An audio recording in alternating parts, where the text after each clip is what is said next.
Absolutely. We want everyone to join in the Railway 200 Whistle Up.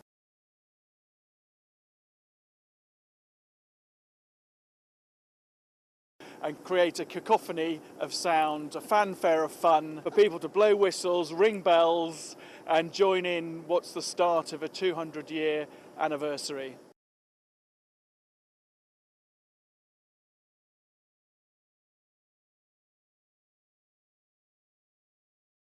It's a little bit different to how you see it today. So it's a wooden wagon wheel back then. I think the best way to really describe it is, you've got your iPhone, where really kind of phone technology took off, but there was a lot of development before that when, you started off with a brick.